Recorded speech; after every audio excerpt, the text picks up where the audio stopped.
Hello, this is Bruce Reviews Music, and today I'm gonna talk about the Eurovision Song Contest 2019, which is happening in 2 weeks' time in Tel Aviv, Israel. And what the point of this video for today is to point out the songs that are most likely to win the whole contest, in my opinion. I've searched for 6 songs, 6 very interesting numbers who are part of the favorites this year, and these are the songs I think are most likely to win. Number 6 is Iceland, Hatari Hatrið Munsigra. Hatari are a techno kind of industrial band, very edgy, especially for Eurovision music, and they are in a strange position here where they are amongst the favorites, even if their song is really not the kind of music you expect from Eurovision. I think that it depends on whether they have enough momentum after the semifinals to get really into the pole position for Saturday evening, and it especially depends on the jury scores, because I think that televoting will get behind them because they are so polarizing. And with the jury scores it will be more interesting to see. In the last few years juries haven't really been keen on songs like this. Some songs are comparable to this, maybe Hungary from last year or the Finnish entry from 2015. And I don't know if this is a jury thing, but this is one that could storm the whole competition. So Iceland is my number 6. My number 5 is Switzerland, Luca Hänni with She Got Me. Not my kind of song personally. This is a dance number that drew a lot from these Latin influenced pop songs that were famous over the last few years. And it's a bit cheap and it's a bit simple, but the song is very catchy, and Luca Hänni is a talented dancer, so this is kind of what you expect from Eurovision, from a Eurovision favorite as well. Switzerland is normally not among the favorites, and they normally don't send these cheap poppy dance songs.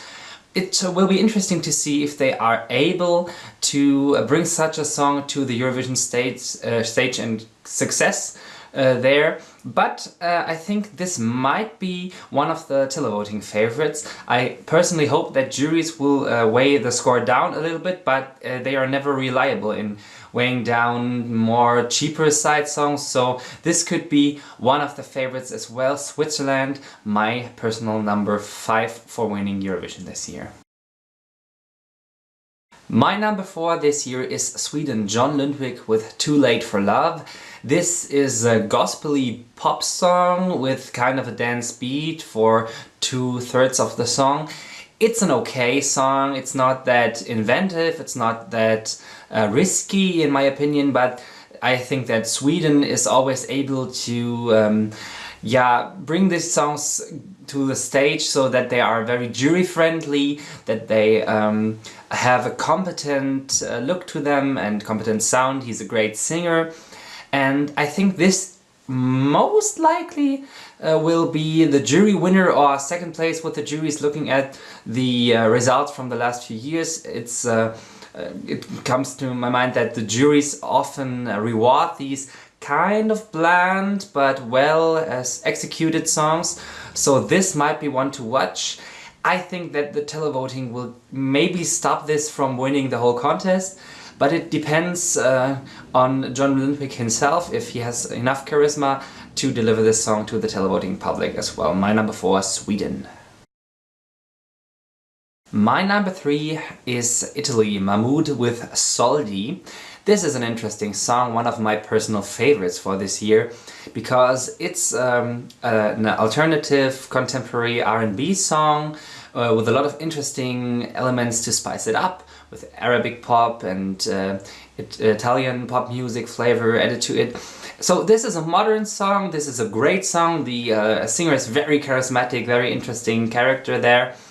And I hope this one will rank very high, and I think it has the chances to do so, because Mahmood is such an interesting person and his song manages to deliver the story about him and his father so well.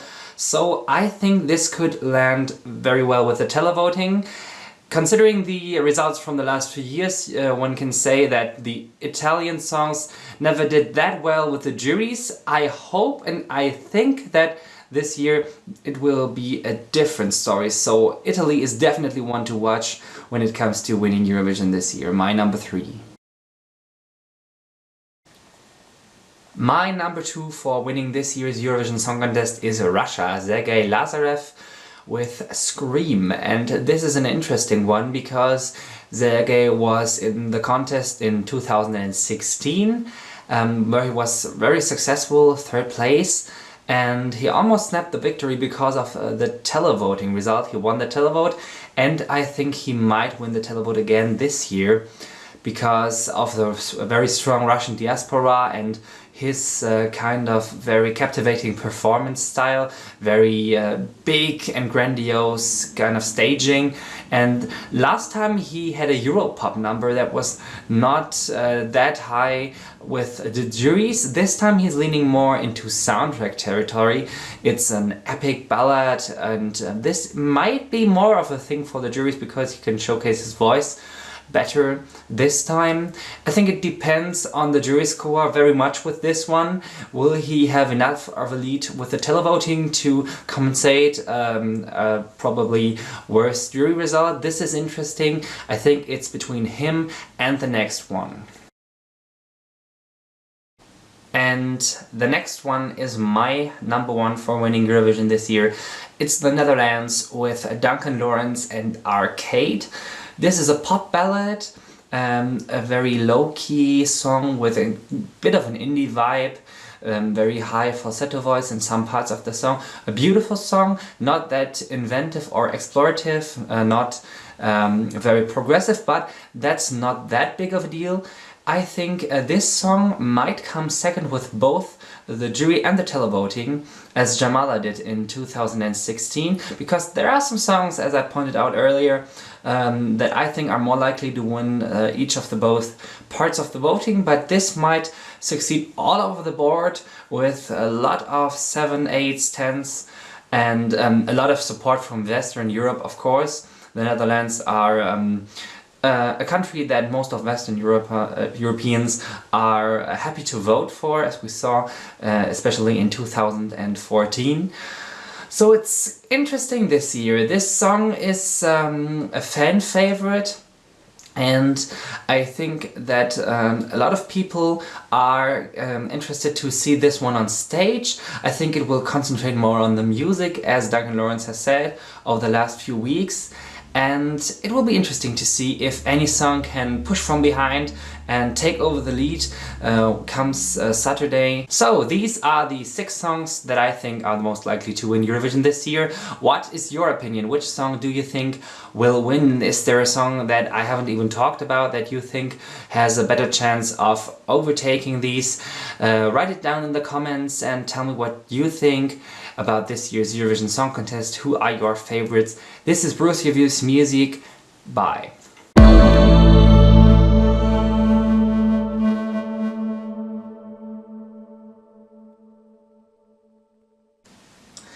My number 2 for this year's Eurovision Song Contest is sehr hart. Say na na na.